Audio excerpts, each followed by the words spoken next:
Our eNCA has reliably learned that chemical poisoning caused the deaths of 21 teenagers at Enyobeni Tavern in East London. Let's go to our reporter Aviwe Mtila, who's been covering the story for us and tracking developments. Aviwe, earlier we spoke about those parents there behind you who are expected to receive some food parcels, I believe, from the Buffalo City municipal managers or officials. What's been happening so far? So there is that prayer session, Maseko, this current moment at the Assemblies of God here in Scenery Park, where in majority in attendance are the families of the 21 teenagers that lost their lives tragically in what at first was unexplained. Of course, now we've spoken to experts that have been combing through the scene and also examining the bodies of these 21 teenagers. They say that it's some form of chemical poisoning that took the lives of these children. In fact, you understand that on Sunday these bodies were taken to the Woodbrook mortuary in majority, where upon being examined by the pathologists there, they suggest that the abnormalities are all consistent. All these children, after being examined, had the same abnormalities, which suggested that they have been poisoned. You do understand then that on the Monday, the South African Police Service then took these results, taking them to a toxicology lab in Cape Town, where they're currently being examined. Now in Cape Town at the toxicology lab, they're trying to pinpoint what exact toxin that is in this poison. In fact, I want to catch up with the Deputy Mayor of Buffalo City Municipality, that is Princess Faku. Mama, thank you for joining us at eNCA.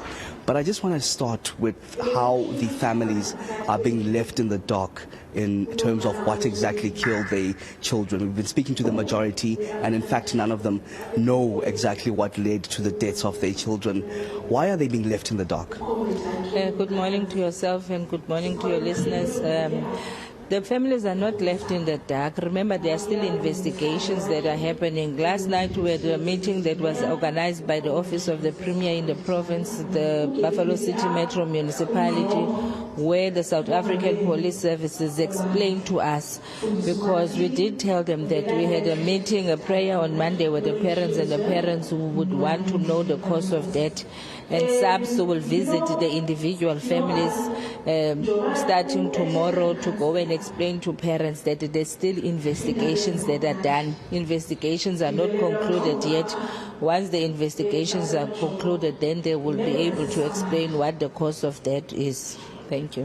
But one would expect that even after the pathology results were done and concluded before going to Cape Town, they'd have been at least kept in the loop in terms of the abnormalities that have been found in all these dead bodies of these children.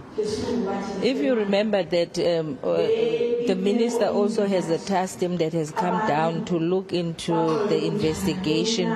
So there are numerous investigations that have been done by both SABS. Yes, health has concluded its matter in terms of the postmortems, but we need to have a conclusive report from both SABS and what the postmortems are saying. Until that is done, we can't actually communicate with the families, because then it will be, sometimes we can't now, because it's a matter that is before SABS, so we have to wait for that matter to be concluded. Okay, and I see here today you've called back the families once more, and I see there are food parcels. Maybe take us through to some of the arrangements happening today and what's going to happen going forward. Okay, today, remember on Monday, there are some stakeholders who supported, like Mahlasedi Foundation, which is mainly led by churches who committed they will help the families in terms of supporting them with food parcels today. Mahlasedi Foundation is led by Pastor Joko, who is here, who's delivering the food parcel. Also, there's a support from other stakeholders who are giving vouchers of food to be collected at different shops in town. So they are here today to receive those, but also AFBOB, the one that has communicated to assist us with the burial services of all the 21 children. AFBOB will meet with the families so that they don't go up and down. They want to conclude the matter when the families will bury their children.